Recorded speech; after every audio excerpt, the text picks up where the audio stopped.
جس قدر صفائی، سادگی اور وضاحت کے ساتھ مومن خان مومن نے یہ شعر کہہ دیا ہے، اب اس میں مزید کلیئرٹی کی گنجائش نظر نہیں آتی، اور ساتھ ہی اپنی تمام لفظیات کے ساتھ یہ شعر جو معنی کی پرتیں سمیٹے ہوئے ہے، وہ لفظیات بدلنے سے ختم ہو جاتی ہیں۔ انگریزی میں اسے انمیٹیبلی ایزی کہیں گے، یعنی اس قدر آسان کہ اس کی نقل نہ کی جا سکے۔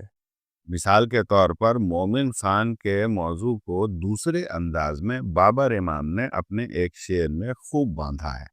بابر امام کہتے ہیں، تیرے ہونے پا نہ ہونے کا گماں ہوتا ہے، جب میرے پاس تو ہوتا ہے کہاں ہوتا ہے۔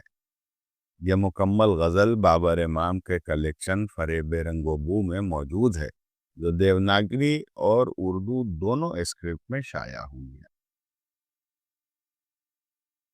تو پھر یوں جانیے کہ سہل ممتنع عام چھچلے یا سطحی موضوع کا بیان نہیں ہے، بلکہ دقیق، مشکل اور الجھے ہوئے کسی مضمون کو نہایت صراحت، صفائی اور وضاحت کے ساتھ اتنی آسانی سے بیان کر دینا ہے کہ پھر مزید سمجھانے کی ضرورت ہی ختم ہو جائے۔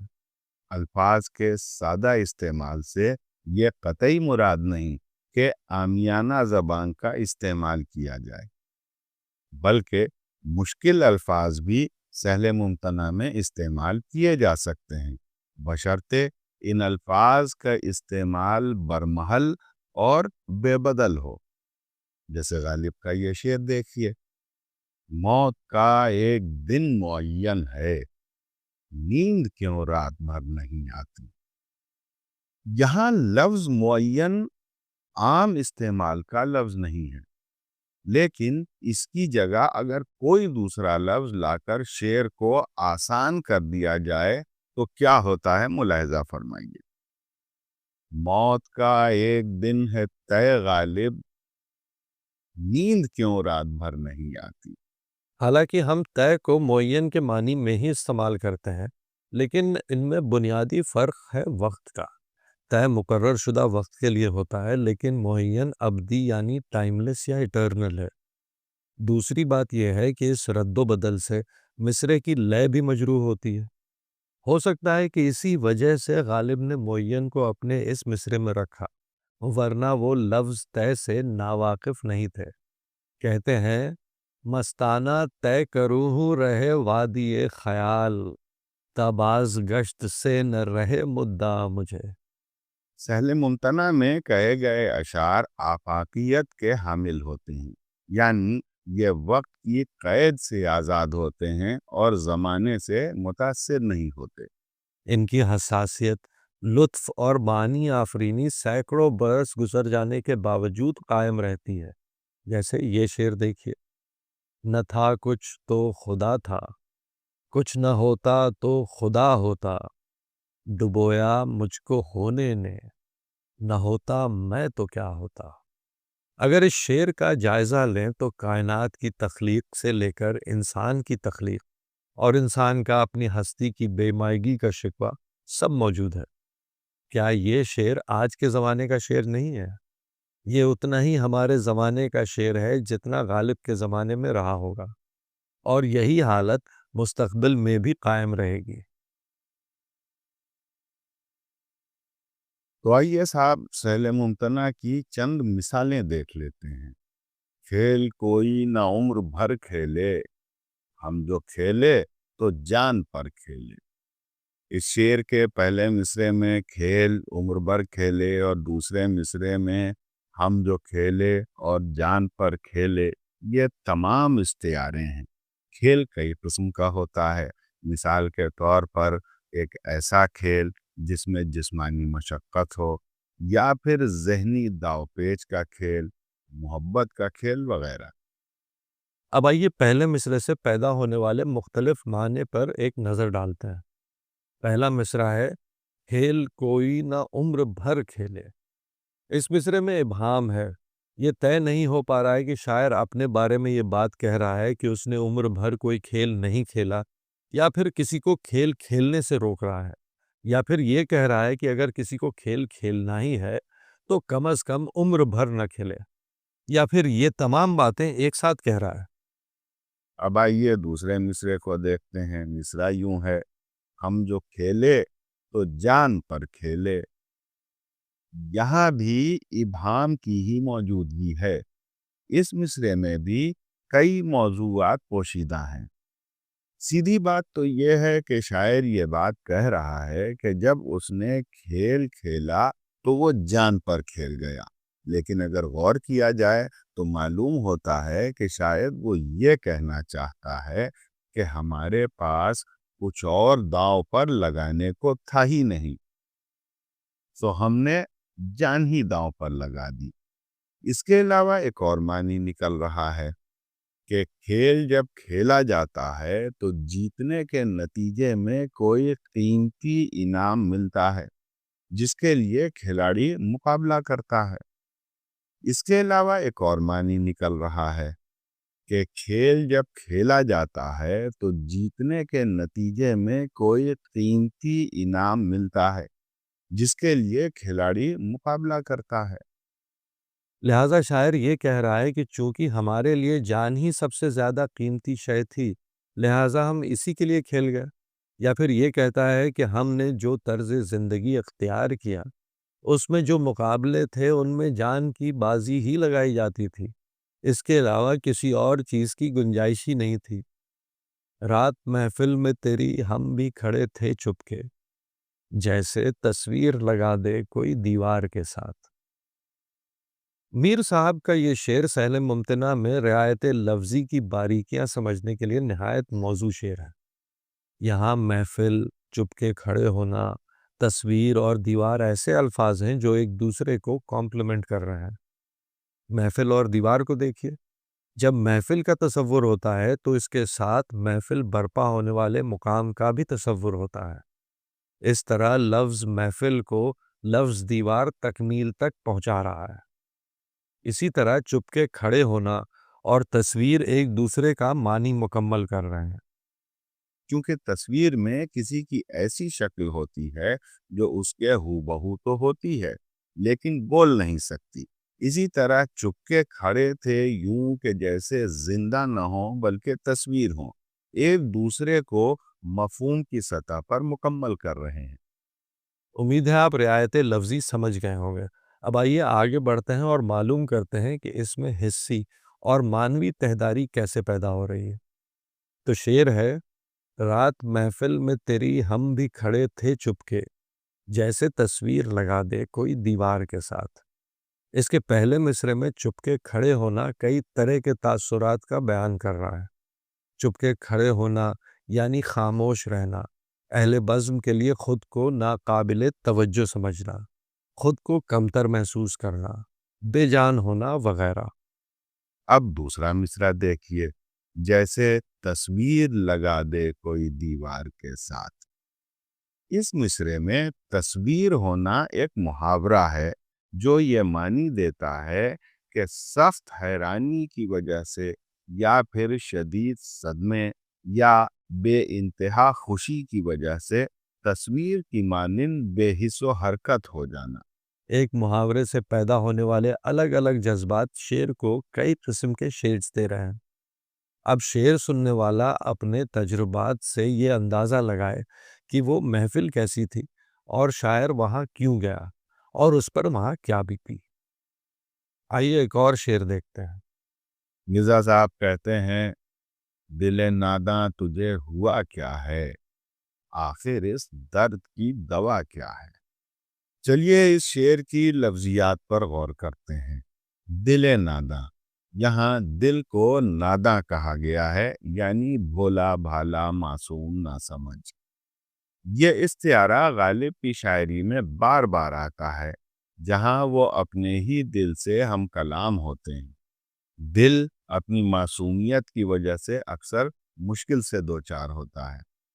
تجھے ہوا کیا ہے، یہ ایک عام زبان کا سوال ہے۔ اس میں کوئی بھاری بھرکم لفظ نہیں ہے، مگر یہ سوال بہت گہرا ہے۔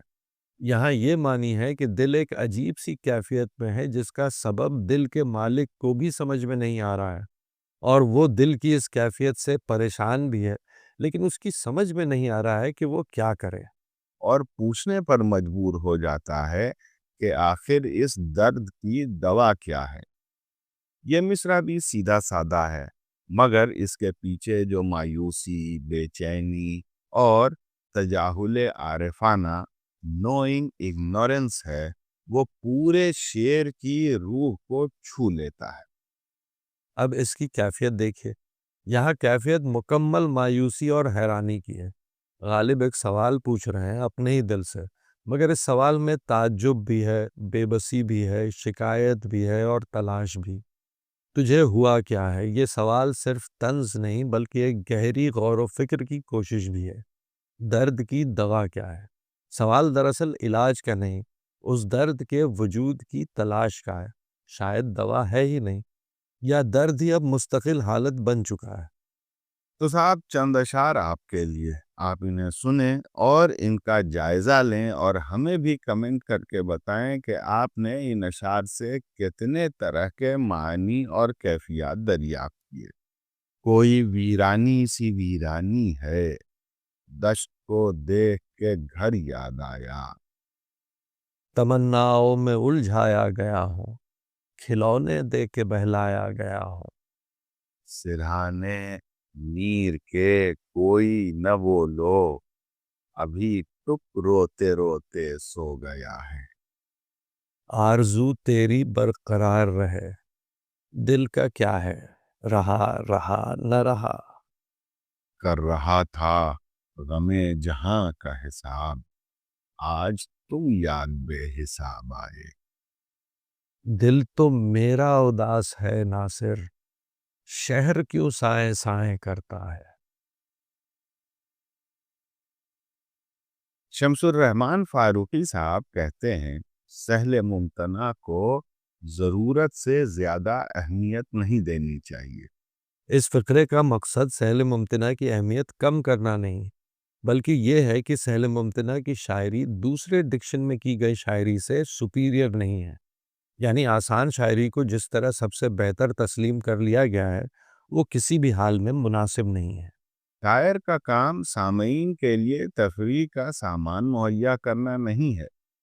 شاعر ایک فلسفی بھی ہے، اور اکثر اس کے خیال اس قدر گہرے اور پیچیدہ ہوتے ہیں کہ انہیں باوجود ہر کوشش کے آسان الفاظ میں بیان نہیں کیا جا سکتا۔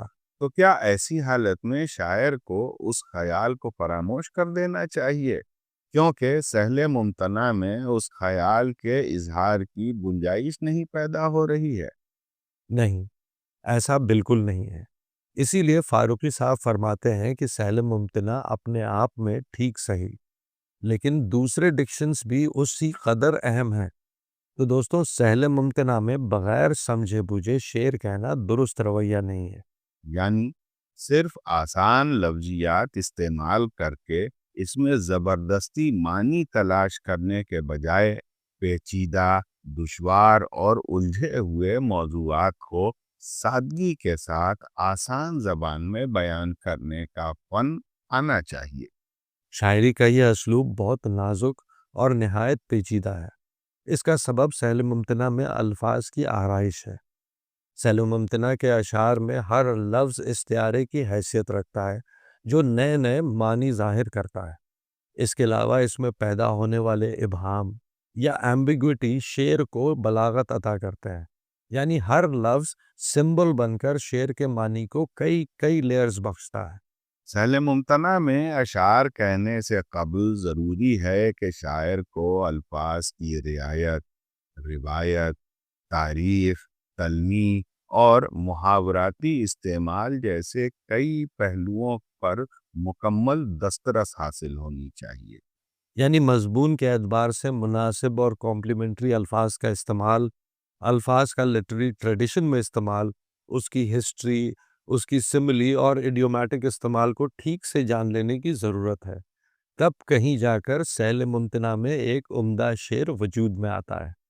آسان الفاظ میں کوئی بیانیہ شعر کہہ دینا سہل ممتنع کی شاعری نہیں۔ مثال کے طور پر یہ شعر ملاحظہ فرمائیے: تم سے اتنا سوال کرنا تھا، تم ٹہلتے ہوئے چلے ہو کہاں۔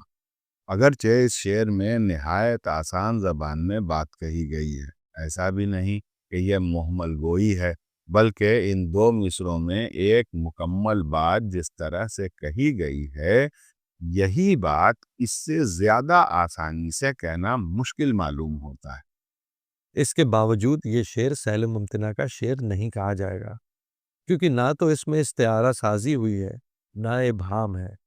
ایک ایسا بیانیہ شعر ہے جس میں ایک معنی کے علاوہ کوئی معنی یا کیفیت ہزار کوشش کے باوجود نکال پانا مشکل ہے۔ یعنی کسی بھی آسان اور بیانیہ شعر کو سہل ممتنع کا شعر نہیں کہا جا سکتا۔ یعنی وہ سہل انسٹاگرام تو ہو سکتا ہے، لیکن سہل ممتنع قطعی نہیں ہو سکتا ہے۔ سلاست یعنی الفاظ ایسے ہوں جن کے لیے لغت کھولنے کی ضرورت نہ پڑے۔ ابہام، ایمبیگوٹی، یعنی شعر صاف ہو اور حسی سطح پر تہداری ہو، یعنی ایک سے زیادہ معنی یا کیفیت دریافت کی جا سکے۔ استعارہ شعر کے زیادہ سے زیادہ الفاظ استعارے کی حیثیت رکھتے ہوں۔ بحر، میٹر، سہل ممتنع کا حسن اس کے ایجاز میں ہے، یعنی بریوٹی میں معنی زیادہ کھل کر آتا ہے، اس لیے چھوٹی بحروں کا انتخاب مناسب ہے۔ الفاظ کی ترتیب روزمرہ کی زبان سے قریب تر ہونی چاہیے تاکہ شعر یا مصرع زبان زد عام ہو جائے، یعنی اس کی ریکال ویلیو ہائی ہو۔ دوستو، ہماری اپنی تو رائے یہ ہے کہ شاعر کو صرف شعر کہنا چاہیے، یہ سوچے بغیر کہ شعر سہل ممتنع کا ہوگا یا نہیں۔ یہ فیصلہ شعر اور اس کے خیال پر ہی چھوڑ دینا چاہیے کہ وہ خود کو کس ڈکشن میں ظاہر کرنا چاہتا ہے۔ دوستو، اگر آپ کو یہ ویڈیو سہل ممتنع لگی ہو تو اسے لائک اور شیئر بھی کرتے جائیں۔ اور اگر آپ نے ابھی تک ہمیں سبسکرائب نہیں کیا ہے تو پھر دیر کس بات کی ہے؟ اور ساتھ ہی اگر آپ ہمیں سپورٹ کرنا چاہیں تو نیچے دیے گئے جوائن بٹن کو کلک بھی کر سکتے ہیں۔